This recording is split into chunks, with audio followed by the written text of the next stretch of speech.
Maganda at mapagpalang araw! DJ Sean here! Huwag kalimutang mag-like, comment at mag-subscribe para sa araw-araw na Tagalog facts at mysteries na dagdag kaalaman. Tandaan, knowledge is power. Pagpasok nga na taong 2015, binulabog ng 8 sunod-sunod na kaso ng panloloob ang ilang establishmento sa Quezon City. Labis nga na naalarma ang mga pulis dahil pakiramdam ng mga empleyado at ng mga may-ari ng mga kanilang negosyo, hindi na sila ligtas sa Quezon City. Pero hindi malaking grupo ang responsable sa sunod-sunod na krimen, kundi nag-iisa lamang lalaki ang nasa likod ng mga pagnanakaw. Talakayin nga natin ang tinaguriang Quezon City serial holdupper na pinagsamantalahan din ang kanyang mga biktima.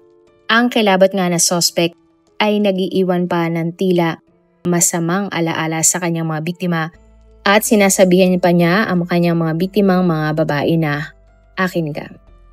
Ang lalaki nga na suspect ay kinilalang si Mark Soque, 29 years old na mula Quezon City. January 2022-2015 ng gabi nang dumating si Mark sakay ng kanyang motor sa isang coffee shop sa E. Rodriguez. Pagpasok nga ni Mark, agad siyang nagdeklara ng hold up sa coffee shop. Ang mga takot na staff at customer ay sumunod sa kagustuhan ni Mark at tinatayang nasa 70,000 nga na pera at mga gamit ang natangay ng suspect. Subalit hindi doon natapos ang gabi ni Mark. Mula nga doon, ang sunod niyang nilooban ay isang spa clinic sa Tomas Morato. Ayon sa saksi na isang staff ng isang clinic, bandang 10:30 na ng gabi nang dumating si Mark sa spa. Disente ang suot ng lalaki kaya naman hindi naghinala ang mga empleyado sa kanya. Nagtanong nga si Mark sa mga staff kung pwede ba siyang magpamasahe. Ngunit sumagot naman ang empleyado na wala pang available na magmamasahe sa kanya at kailangan pang mag-intay ng 1 oras ng lalaki. Pumayag naman si Mark at sinabing siya ay mag-aantay na lamang. Maya-maya pa, bigla na lamang ang nagtanong si Mark kung nasaan ang CR. Itinuro naman ng empleyado kay Mark ang banyo. At mas naging kampante nga ang staff na walang gagawing masama si Mark dahil iniwan niya ang kanyang bag sa sofa. At paglabas nga mula sa CR, dito na tinutukan ni Mark ang staff ng spa at nagdeklara ng hold up. At pagkakuha nga ng pera, pinapasok ni Mark ang mga empleyado ng spa sa isang kwarto at pilit silang pinaguhubad. Pero ayaw nga ng mga empleyado na sumunod kaya nagalit si Mark. Siya ay nagpaputok ng baril at tuluyan nang umalis sa spa clinic. At pagkatapos nga ng 2 oras, nagtungo naman si Mark sa isang restaurant sa East Avenue na kanya rin ninakawan. Masasabi nga na tila isang modus operandi ang ginagawa ni Mark. Dahil pinaguhubad niya ang kanyang mga biktima para hindi kaagad makalabas at makahingi ng tulong. Kung iisipin kasi, mahihirapan nga namang makalabas kaagad para humingi ng tulong kung nakahubad ang isang tao. Pinipili nga din ni Mark ang mga establishment na walang nagbabantay na mga gwardya. Tinatakot nga ng lalaki ang mga customer at empleyado ng shop na kanyang pinapasok gamit ang kanyang baril. At sa pagdaan pa nga ng mga araw, mas dumami pa nga ang naging biktima ni Mark. At January 26, 2015 naman, nang pumasok si Mark sa isang coffee shop sa Regalado, Fairview. Matapos magmasid-masid sa buong shop, lumapit si Mark sa kahera at kunwaring o-order ng isang kape. At dito na nga biglang nilabas ni Mark ang kanyang baril at nagdeklara ng hold up. Agad ngang nilimas ni Mark ang kinita ng coffee shop ng 2 araw. At January 27, 2015 ng hapon nang nagtungo na si Mark sa isang furniture shop sa Katipunan. Pagpasok nga ni Mark sa tindahan, nakita niyang walang masyadong empleyado ang shop. Kaya naman dito na biglang sumigaw si Mark ng hold up. At ang babaeng kahera ng shop ay pinaghubad ni Mark at pinagsamantalahan ito bago siya tumakas. February 2, 2015 naman ng umaga, nang nilooban at hinold up ni Mark ang isang restaurant sa Commonwealth Lagro. Umaga man o gabi, walang pinipiling oras ang lalaki kung kailan siya atake. Malakas ang loob ng lalaki at hindi man lang nagtatakip ng muka. At dahil nga sa sunod-sunod na pag-atake ng holdupper, nagsimula nang mag-imbestiga ang mga pulis. At habang ang nag-iimbestiga ang mga pulis sa mga kaso ng nakawan, patuloy at dire-diretso nga ang krimen na ginagawa ni Mark. At February 9, 2015, ilang araw nga ang nakalipas nang inataka ni Mark ang isang restaurant, muli na naman siyang naghanap ng bagong bibiktimahing negosyo. Napadpad nga si Mark sa isang coffee shop sa barangay Holy Spirit, Quezon City. Isa nga sa mga tinitingnan ni Mark na bibiktimahin niyang negosyo ay kung halos puro babae ba ang empleyado sa loob. Para kasi kay Mark, ang mga babae ay mahihina, madaling ma-overpower at mabilis niyang mapapasunod. Pagpasok nga ni Mark sa coffee shop, dinat na niya ang dalawang babaeng crew ng kapihan. Agad na tinutukan ni Mark ng baril ang mga babae at sumigaw nga na ibigay sa kanya ang lahat na kinita ng shop.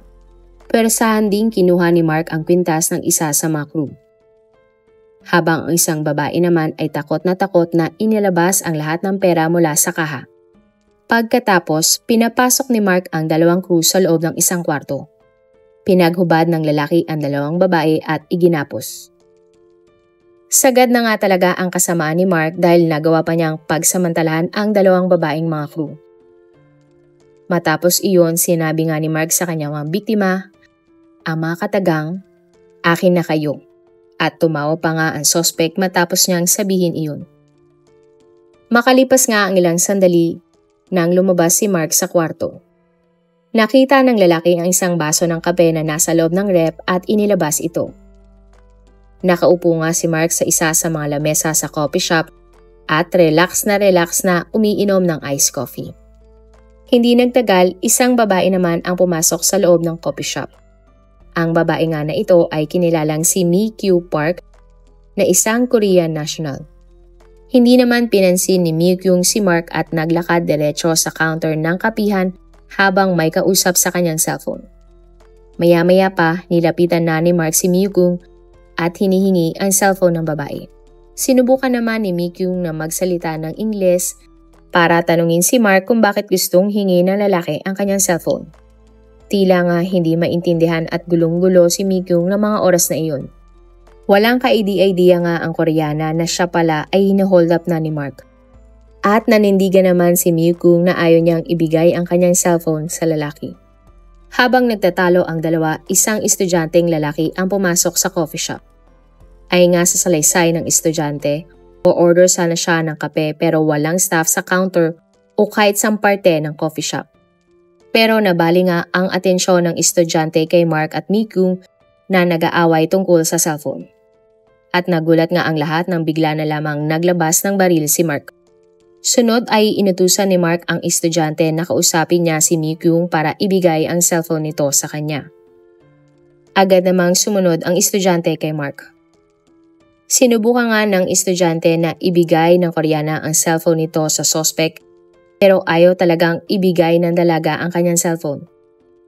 At sa puntong ito, pinaghubad na ni Mark ang estudyante at pinapasok sa kwarto kung nasaan ang una niyang dalawang babaeng mga biktima.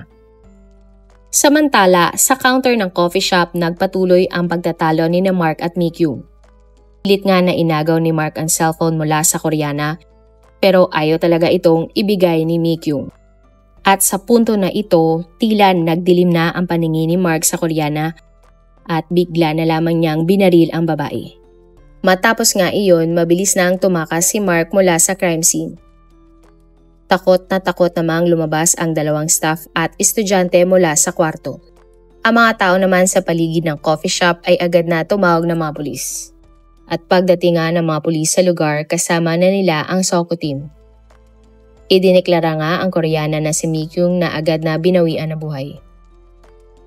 Dali-dali namang nagsimulan ng investigasyon ang Soko team at mga pulis. Nakuha nga ng mga otoridad ang isang latent print o fingerprint sa isang baso ng kape na nasa lamesa. Agad nilang dinala ang baso sa laboratorio para suriin. Matapos ngang makuha ang latent print, ipinasok ito ng mga pulis sa Automated Fingerprint Identification System. Ang isang tao na dati nang may kaso at nakulong ay nakarehistro ang fingerprint sa system na ito. Matapos nga ang pagsusuri, nagmatch ang fingerprint sa lalaki na si Mark Soke. Napag-alaman na ng September 6, 2018 nang naaresto si Mark sa kanyang bahay matapos masangkot sa pagnanakaw kasama ang isa pang lalaki. Pilit nga ang kinukuha ni Mark ang bag ng isang babaeng nakasakay sa motor. At sa pag-aagawan nga ni na Mark at ng babae, nahulog ang baril ni Mark at cellphone nito. Napasa kamay nga ng mga pulis ang cellphone at baril ni Mark. Ang mga larawan nga sa cellphone ay ipinakita sa babaeng biktima at namukha niya ang mga ito. Ayon sa babae, ang lalaki nga sa larawan ay ang kaibigan ng kanyang asawa. Teorya ng babae, may kinalaman ang asawa niya sa tangkang pagnanakaw dahil alam nitong magre-remit siya ng pera at posibleng kasabwat ng kanyang mister si Mark. Itinuro naman ng biktima ang tinitirhan ni Mark. Matagumpay namang naaresto ng mga pulis si Mark at kinasuhan ng robbery. Pinayagan naman ang suspect na makapagpiyansa kaya pansamantala siyang nakalaya. At dahil natukoy na nga ang salarin sa sunod-sunod na holdapan at murder sa mga coffee shop, kinailangan subaybayan ng mga pulis ang galaw ni Mark para ito ay mahuli. Isang Special Investigation Task Group nga ang binuo para maaresto si Mark. Napag-alaman din ng mga pulis na noong December 23, 2014, pinasok ni Mark ang Derma Clinic sa Maginhawa Street, UV Village, kung saan hinold up ng lalaki ang clinic at nagawa pang pagsamantalahan ang dalawang staff sa loob. Nakuha naman ng mga pulis ang isang larawan ni Mark. Ipinakita nila ito sa mga naging biktima ng lalaki sa sunod-sunod na nakawan at kinumpirma nga ng mga biktima na si Mark ang suspect sa mga nangyaring pagnanakaw. Halos 24 hours ngang nagmanman ang mga pulis sa ilang safe house ni Mark na kanyang pinagtataguan. Hanggang makakuha nga ng impormasyon ang mga pulis na nambibiktima na naman ulit si Mark malapit sa isang mall sa Commonwealth Fairview. Dahil dito, inabangan na nga ng mga pulis ang pagdating ni Mark sa mall. At February 12, 2015 nang napuno nga ng mga surveillance police officers ang buong paligid ng mall. Karamihan nga sa mga pulis na ito ay nakasuot na sibilyan para hindi sila mahalata ni Mark. At bandang alas 10 nga ng umaga, nang namataan ang pulang motor ni Mark na ginagamit niya sa tuwing siya ay magnanakaw. Isang pulis nga ang tumawag sa lalaki ng Mark at lumingon naman ang lalaki. At dahil doon, nakumpirma nga na ang lalaking tinawag na Mark ay ang kanilang target. Agad namang hinabol ng mga pulis si Mark at siya ay inaresto. Ipinakita naman ng dating mayor ng Quezon City na si Herbert Bautista ang kilabot na holdupper at ang nananamantalang si Mark. Narecover mula kay Mark ang isang baril, mga bala, pampasabog, sachet na may laman na ipinagbabawal na gamot at ang motor na kanyang pagmamay-ari na ginagamit niya sa tuwing siya ay magnanakaw. Ayon sa mga balita, hindi napigilan ng dating mayor ang bugso ng kanyang damdamin at sinipa nga si Mark nang nalaman ang sunod-sunod na krimen na ginagawa nito. Nasa press con din ang mga biktima ni Mark at galit na sinabi nila na si Mark nga ang humalay sa kanila. Nag-hysterical nga ang mga babae at hindi mapigilan ang kanilang mga sarili na saktan ang suspect. Kinasuhan nga si Mark ng robbery, pananamantala at homicide. Siya ay tuluyan ng ikinulong habang wala pang arraignment ng kaso. Ayon sa mga reports, tinatayang nasa 700,000 pesos ang natangay ni Mark sa halos 40 na katao niyang mga naging biktima. Sa 8 insidente nga, pinaguhubad at ginagapos ng suspect ang kanyang mga nagiging biktima. Napag-alaman nga na si Mark ay may 3 kapatid na babae, isang anak na babae at siya ay nakatira kasama ang kanyang nanay sa bahay. Pero kahit na napapalibutan siya ng mga babae sa kanyang paligid, nagawa niyang maatim na pagsamantalahan ang kanyang mga nagiging biktimang babae. At ang lahat nga ng akusasyon kay Mark ay kanyang itinanggi at sinabing nagkamali ng taong inaresto ang mga pulis. Ay nga kay Mark, hindi siya ang nangahalay sa mga biktima at ang kasabwat daw niya ang dapat ikulong ng mga pulis. Kapansin-pansin din kay Mark na walang bakas ng pagsisisi sa kanyang muka. Subalit, nanindigan nga ang mga pulis na sila ay may matibay na ebidensya para masampahan ng kaso si Mark. Nagbukas nga sila ng inquest at umasang magkakaroon ng court trial para sa mga kaso ni Mark. At February 16, 2015 ng gabi, nang dinala nga ng mga pulis si Mark sa Quezon City Jail of Justice para sa kanyang inquest proceedings. Ang isa nga sa mga 6 na nagbabantay noon kay Mark sa labas ng kanyang kwarto ay si PO3 Juvie. Ayon nga kay Juvie, walang imik at malalim ang iniisip ni Mark na mga oras na iyon. At makalipas nga ang ilang sandali, nagsalita si Mark pero hindi siya masyadong narinig ni PO3 Juvie kaya medyo lumapit ang pulis sa suspect. Binulong nga ni Mark kay PO3 Juvie na kung pwede ba siyang gumamit ng banyo. At dito na nga nakakuha si Mark ng tiyempo na kunin ang baril ni Juvie na nakasukbit sa kanyang bewang. Nag-aagawan nga sina Mark at PO3 Juvie sa baril hanggang sa aksidenteng nabaril ng pulis ang suspect. Sinubukang dalhin sa East Avenue Medical Center si Mark ngunit hindi na siya umabot ng buhay at idineklara nang wala ng buhay. Ayon sa pulis na may hawak ng kaso, para sa kanya hindi dapat nasawi si Mark. Sapagkat may karapatan naman ang suspect sa due process ng ating batas at dapat niyang panagutan sa batas ang serye ng krimen na kanyang ginawa. Pero sinabi din ng pulis na marahil ay inadya na din daw ng Diyos ang nangyari kay Mark. Nang sa gayon ay hindi na nga mag-testify ang mga biktima ni Mark na kanyang pinagsamantalahan. Kung sakasakali kasing nabuhay si Mark at ang mga witness ay kailangang mag-testify sa loob ng korte, idedetalya ng mga biktima kung paano sila binastos ni Mark at ito nga ay sadyang napakasakit para sa isang babaeng naabuso. Kung ikaw ang tatanungin, sa tingin mo ba ay dapat na magkaroon ng hatol na bitay sa ating bansa? O naniniwala ka na hindi dapat magkaroon ng bitay sa Pilipinas?